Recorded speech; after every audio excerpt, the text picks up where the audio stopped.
Musta? Paano ka napapayag ni Ate V? Vilma di ba?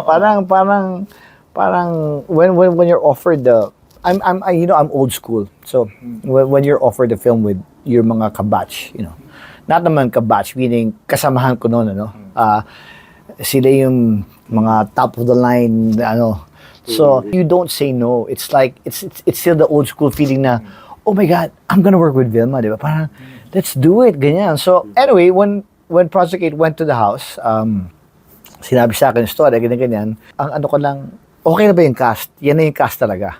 Sabi niya, sir, yan na po ang cast. Vilma, Nadine. Sabi ko, okay na ako. Sandali lang, sabi ko, tatawagan ko lang si Vilma. Ha? Sir, tawagan. Hello? Totoo ba itong pelikula to?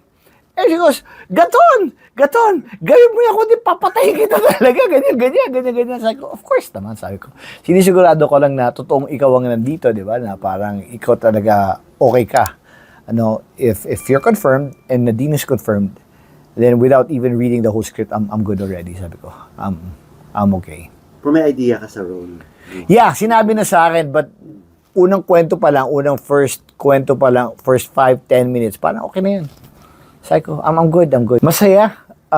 I really had fun doing this, itong pelikula to. Masaya ako dahil naglalaro ako parang I was given the freedom to just do what you want to do. And I just asked our director, si Direk Dan. Direk Dan, basta sabihin mo lang sa akin yung interpretasyon mo as Gilly. And then kung ano yung expect mo. Tapos, ito, kikwento ko sa'yo, yung sa akin. So, kwento ko yung sa akin, kwento yung sa kanya. Tugma naman. May konting differences ng konting-konti na pero tugma. So, inayos naman namin yung kagad. Easy lang. 5 minutes, we talked about it. Parang, okay na. Sabi ko, direct, done. Sabi ko, kuha na kita. Parang, shoot na tayo. Parang, okay na yan. Kasi, wala na akong problema kay Vilma and Nadine Hindi ko naiisipin yan Nadine, will, has proven herself. And of course my excitement to work with her also, it's my first time so parang sabi ko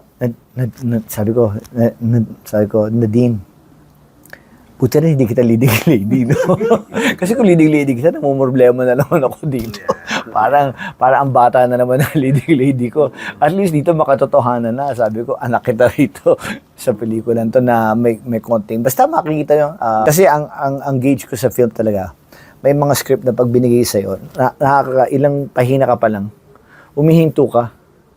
Ito, sinabi sa akin ni Tonet, si Direct Tonet, tsaka nila Direct Dan, ng Project 8, aga basahin mo. Promise ko sa'yo, hindi mo bibitawan yan. So tama, binasa ko, walang bitaw kasi ang ganda ng sulat, ang ganda ng flow niya, so tama.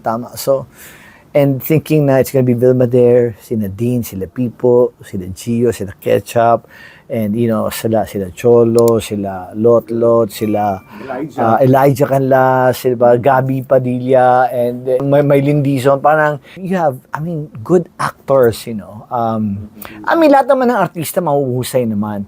Pero pag pinagsama-sama mo lahat sa isang pelikula to, tapos lahat sila may kanya-kanyang role. Tapos hindi sila extra, hindi sila support, hindi sila ganun. Kasama sila. Kung baga, importante kayo sa pelikula to, lahat tayo sama-sama rito.